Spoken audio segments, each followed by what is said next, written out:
రాష్ట్రంలో revenue generation డిపార్ట్మెంట్లపై ఈ వారం సీఎం రేవంత్ రెడ్డి మరింతగా ఫోకస్ పెంచారు. నెలవారీ టార్గెట్లు సాధించాలన్నారు.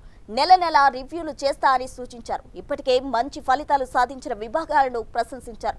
అటు పార్టీ పరంగా పార్లమెంట్ ఎన్నికల ఫలితాలపై ఏర్పాటైన కొరియన్ కమిటీతో సీఎం భేటీ అయ్యారు. అటు బీఆర్ఎస్ ఎమ్మెల్యేలు ప్రకాష్ గౌడ్, అరకపూడి గాంధీలను జాయిన్ చేసుకున్నారు. తన ఆలోచనల నుంచి ఏర్పాటైన హైడ్రా వ్యవస్థ చేపట్టాల్సిన పనులపై దిశానిర్దేశం చేశారు సీఎం రేవంత్ రెడ్డి.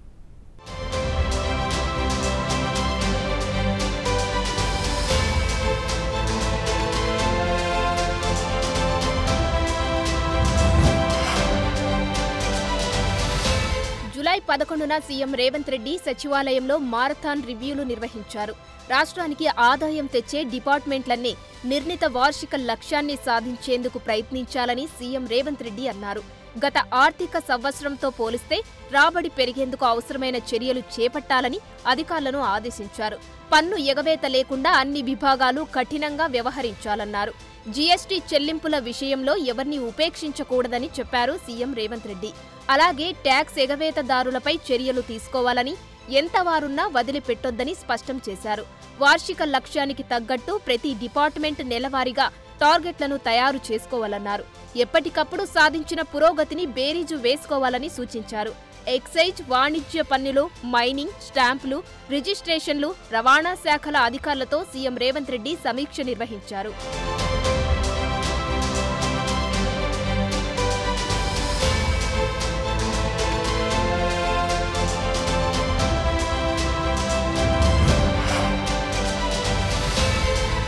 మూడు నెలల్లో దాదాపు 29,000 కోట్లు వచ్చిందని, గత ఏడాదితో పోలిస్తే 2,000 కోట్లు మాత్రమే ఎక్కువ అని సీఎం తెలిపారు.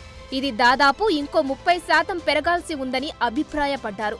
ఇకపై ప్రతి నెల మొదటి వారంలో నిర్ణీత ఆదాయ లక్ష్యాలపై తాను సమీక్ష నిర్వహిస్తానని చెప్పారు. పెట్రోల్, డీజిల్పై వ్యాట్ ద్వారా వచ్చే ఆదాయం తగ్గిందని, ప్రత్యామ్నాయంగా ఏవియేషన్ ఇంధనంపై ఉన్న పన్నును సవరించే అవకాశాలను పరిశీలించాలని అధికారులకు ఆయన సూచించారు. ఈ 6 నెలల్లో ప్రభుత్వం చేపట్టిన కార్యక్రమాలతో అటు కమర్షియల్ నిర్మాణాలు పెరిగాయని, ఇటు గృహ నిర్మాణాలు కూడా అదే వరుసలో పుంజుకుంటాయని సీఎం రేవంత్ రెడ్డి అభిప్రాయపడ్డారు. ఇప్పటికే రాష్ట్రంలో భూములు, స్థిరాస్తుల రేట్లు భారీగా పెరిగాయని, అదే స్థాయిలో రిజిస్ట్రేషన్లు, స్టాంపుల ద్వారా వచ్చే ఆదాయం పెరిగేందుకు చర్యలు చేపట్టాలని అధికారులకు సూచించారు. స్టాంప్స్ అండ్ రిజిస్ట్రేషన్ల ఆదాయం గత ఏడాదితో చూస్తే తగ్గింది. అయితే పెరగాల్సిన రాబడి తగ్గడంపై అధికారులను సీఎం వివరణ అడిగారు.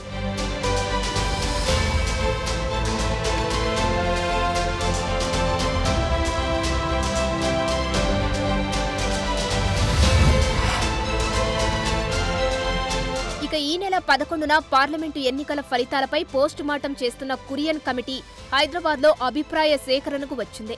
ఈ సందర్భంగా పీజే కురియన్ ముఖ్యమంత్రి రేవంత్ రెడ్డిని జూబ్లీహిల్స్ నివాసంలో మర్యాదపూర్వకంగా కలిశారు.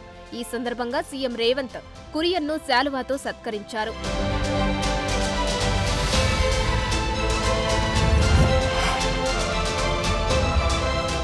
జూలై 12న సీఎం రేవంత్ నివాసంలో రాజేంద్రనగర్ బీఆర్ఎస్ ఎమ్మెల్యే ప్రకాష్ గౌడ్ కాంగ్రెస్లో జాయిన్ అయ్యారు. ప్రభుత్వం చేస్తున్న అభివృద్ధి కార్యక్రమాలు, నియోజకవర్గ అభివృద్ధి కోసం తాను కాంగ్రెస్లోకి వెళ్తున్నట్లు ప్రకాష్ గౌడ్ ప్రకటించారు. అటు ప్రకాష్ గౌడ్ తీసుకున్న నిర్ణయానికి సీఎం రేవంత్ అభినందించారు.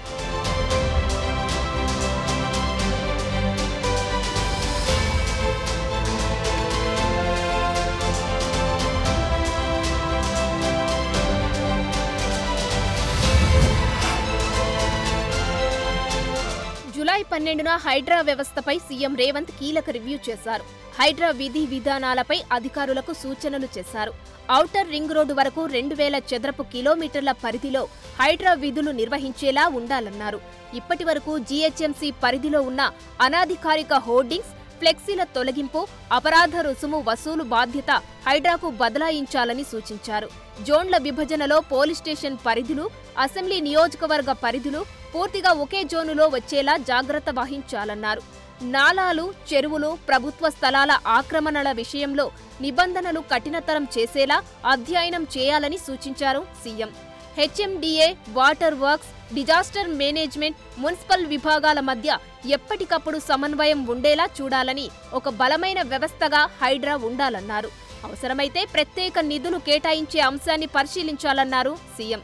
అసెంబ్లీ సమావేశాల్లోగా పూర్తిస్థాయి విధి విధానాలు రూపొందించాలని సూచించారు.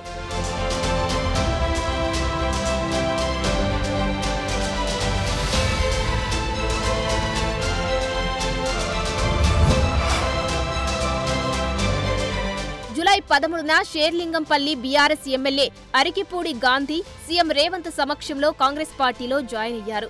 జూబ్లీహిల్స్ నివాసంలో కండువా కప్పి పార్టీలోకి ముఖ్యమంత్రి రేవంత్ రెడ్డి ఆహ్వానించారు. ఎమ్మెల్యేతో పాటు సీఎం సమక్షంలో పలువురు కార్పొరేటర్లు, అనుచరులు కాంగ్రెస్లో చేరారు. కాంగ్రెస్లో చేరిన వారిలో Serilingampally corporator Nagender Yadav, Miyapur corporator Uppalapati Srikanth, Chandanagar corporator Manjula Raghunath Reddy, Hyder Nagar corporator Narne Srinivas ఉన్నారు.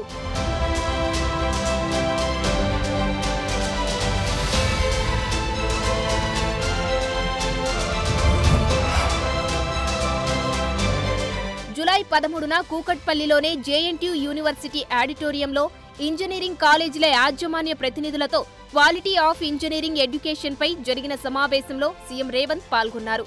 ఇంజనీరింగ్ ఎడ్యుకేషన్ గురించి సూచనలు చేశారు.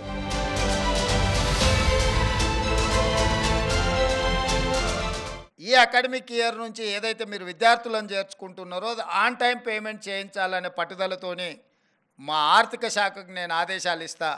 ఈ అకాడమిక్ ఇయర్ నుంచి విద్యార్థులకు ఏదైతే ఫీ రియంబర్స్మెంట్ ఉందో ఒక్క రూపాయి కూడా బకాయి లేకుండా ఆన్ టైం ఎట్లా మీకు సహాయం చేయాలనో, ఎట్లా మిమ్మల్ని ఆదుకోవాలనో, ఎట్లా మిమ్మల్ని నిలబెట్టాలనో మా ప్రభుత్వం తప్పకుండా ప్రయత్నం చేస్తానని చెప్పి ఈ సందర్భంగా మీకు నేను తెలియజేయదలుచుకున్నా. జూలై 13న మాదక ద్రవ్యాల నిర్మూలన, మహిళల భద్రత, ట్రాఫిక్ నియంత్రణలో ఎన్ఎస్ఎస్ వాలంటీర్ల భాగస్వామ్యంపై ఎన్ఎస్ఎస్ అధికారులతో సీఎం రేవంత్ రెడ్డి సమావేశమయ్యారు. సామాజిక కార్యక్రమాల్లో ఎన్ఎస్ఎస్ చొరవను అభినందించారు. సాధించాల్సిన పనులపై దిశానిర్దేశం చేశారు. ఒక ప్రత్యేకమైన వ్యవస్థనే ఏర్పాటు చేసింది Telangana government. That is Telangana anti narcotics bureau. ఒక డీజీపీ ఆఫీసర్ని, దాదాపు ఒక 400 మంది అధికారులను అన్ని రకాలుగా ఎంపవర్ చేసి ఎన్ఫోర్స్ చేయాలని నిర్ణయం తీసుకొని వాళ్ళకి సర్వ అధికారాలు ఇచ్చి అన్ని రకాలుగా వాళ్ళ మీద యుద్ధమే ప్రకటించినాము. ఆ యుద్ధంలో పోలీసులే కాదు, ఎన్ఎస్ఎస్ విద్యార్థులు కూడా భాగస్వాములు కావాలని రాష్ట్ర ముఖ్యమంత్రిగా మీ అన్నగా నేను పిలిపిస్తున్న ఈ రాష్ట్రం మనది.